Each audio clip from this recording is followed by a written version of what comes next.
নমস্কার, আমি Abhishek Chandra, grandson of late Pashupati Chandra জুয়েলার্সের পক্ষ থেকে আপনাদের সকলকে জানাই সাদর আমন্ত্রণ।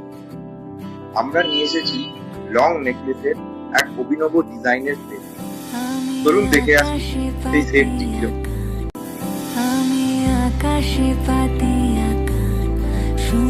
22 ক্যারেট 916 সোনার অসংখ্য ছোট ছোট ফুলের দ্বারা নির্মিত দুই সহ লং নেকলেসের এই সেটটি সুন্দর শিল্পকার্যের এক অনন্য উদাহরণ। পিসগুলির মধ্যে সুন্দর সেলাই কার্য রয়েছে এবং এগুলি ম্যাট ফিনিশিং এর উপর পালিশ রয়েছে। নেকলেসটির ওজন রয়েছে 23 গ্রাম এবং দুই জোড়ার ওজন 11.5 গ্রাম। বর্তমান সোনার দর অনুযায়ী পুরো সেটটির মূল্য প্রায় 5,61,000 টাকা।